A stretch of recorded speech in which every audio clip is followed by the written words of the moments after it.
శివపురం అనే ఒక ఊరుంది. మహాదేవ అనే ఒక అతను ఆ ఊర్లో ఉండేవాడు. అతను ఒక వేటగాడు. పక్షులను పట్టుకుని వాటిని బజారులో అమ్ముతూ ఉండేవాడు. అదే తన జీవన ఉపాధి. మహాదేవ భార్య పేరు కాత్యాయని. కాత్యాయని మహాశివ భక్తురాలు. ప్రతిరోజు క్రమం తప్పకుండా గుడికి వెళ్లి శివుణ్ణి పూజ చేసేది. వీళ్ళిద్దరికీ ఒక అమ్మాయి. ఆ అమ్మాయి పేరు గంగా.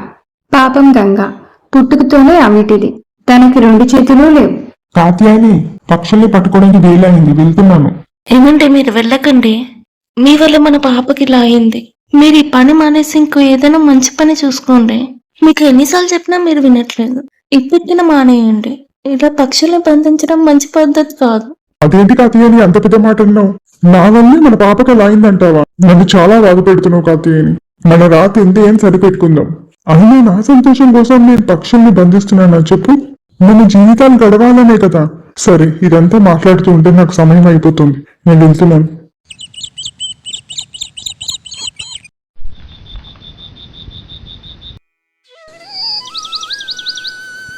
ఒకరోజు వీళ్ళింటికి ఒక బ్రాహ్మణుడు వస్తాడు.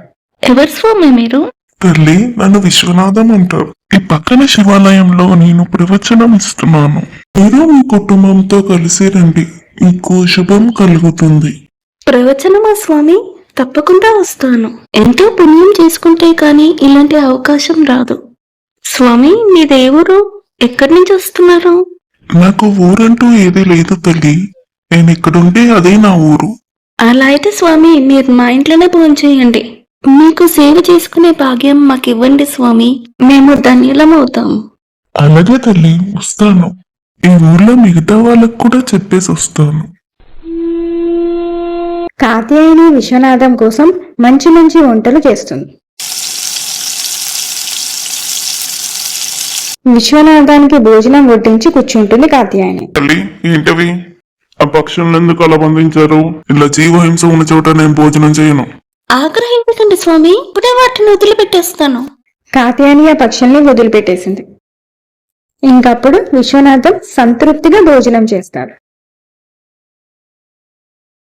ఆ రోజు సాయంత్రం మహాదేవ తన పని ముగించుకుని ఇంటికి వచ్చి ఆ పక్షులు లేకపోవడం చూసి కోపడతాడు.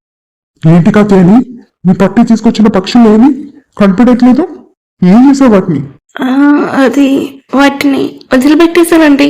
అదేంటి కాత్యాయని, అలా ఎలా వదిలి పెట్టేశావు? నేను ఎంత కష్టపడి పట్టుకున్నానో తెలుసా వాటిని? అసలు ఎందుకు వదిలేసావు? కోపడకండి. అసలు ఏం జరిగిందంటే, కాత్యాయని మహాదేవికి జరిగిందంతా చెప్పింది. ఏమండి, మీరు నాతో పాటు ప్రవచనానికి రండి. ఇద్దరం కలిసి స్వామిని సేవించుకుందామండి. వీటిలో నన్ను ఎరిపించకే. ఇవన్నీ నా వల్ల అయ్యే పనులు కావు. రోజు పక్షుల వేటకి వెళ్లి పక్షుల్ని పట్టుకుని వాటిని బజార్లో అమ్మేసరికే నేను అలసిపోతున్నాను. నా వల్ల అయితే కాదు. ఆ విధంగా మహాదేవ నిరాకరిస్తాడు. ఇంకా ప్రవచనాల చివరి రోజు వచ్చింది. ఏమండి, కనీసం ఈ రోజైనా నాతో పాటు రండి. ఇవాళే చివరి రోజు. సర్లే, నీ కోరిక ఎందుకు కాదనాలి. వస్తాను. ఈ రోజు పక్షుల్ని పట్టుకోవడానికి వెళ్ళనులే. పద, సమయం అవుతున్నట్టుంది. పద పద. విశ్వనాథం అక్కడ ప్రవచనం ఇస్తూ ఉంటారు. అక్కడికి కాత్యాయని మహాదేవ వెళ్లి వింటూ ఉంటారు. మహాదేవ బాధపడుతున్నట్టు అనిపించింది కాత్యాయనికి. అప్పుడు ఇలా అడుగుతుంది. ఏంటండి బాధపడుతున్నారు? ఒంట్లో బాలేదా ఏంటి? అది కాదే, ఇప్పుడే చెప్పారు కదా స్వామివారు శివుడు పక్షుల కథ.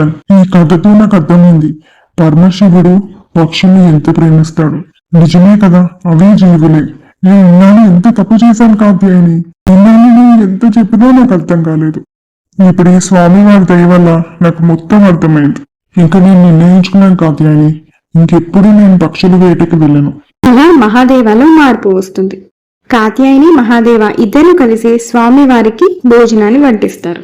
సంతృప్తిగా భోజనం చేస్తారు విశ్వనాథ్. స్వామి, నాకు ఎంతో సంతోషంగా ఉంది మీ సేవ చేసుకున్నందుకు.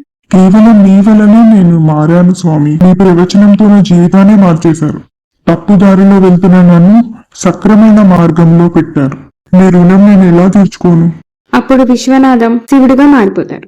మహాదేవా, చాలా సంతోషంగా ఉంది నాయనా. నీలో ఈ మార్పు తేవడం కోసమే నేను విశ్వనాథంగా వచ్చాను. కాత్యాయని నా ప్రియమైన భక్తురాలు. నన్ను ఎవరైతే త్రికర్ణ శుద్ధితో పూజిస్తారో వాళ్ళ కోసం నేను వస్తాను. శివయ్య, నువ్వు నా కోసం వచ్చావా? నీ భక్తురాల కోసం వచ్చావా శివయ్య? చాలు శివయ్య, చాలు. ఇంతకన్నా ఈ జన్మకి ఇంకేం వద్దు శివయ్య, చాలు. హర హర మహాదేవ శంభో శంకర. స్వామి, ఎంత దయామయుడు స్వామి నువ్వు. నీ భక్తుల కోసం నువ్వే కదిలి వస్తావా? ఈ రోజు నుంచి నీ పాదాలను నేను ఎన్నడూ వదలను. ఇప్పటి నుంచి నేను కూడా నీ భక్తుడినే స్వామి. ఈ విధంగా పరమశివుడు తన భక్తులను అనుగ్రహించాడు. తనని నమ్ముకున్న భక్తులు ఎప్పుడూ కూడా వదిలిపెట్టాడు ఆ పరమాత్ముడు.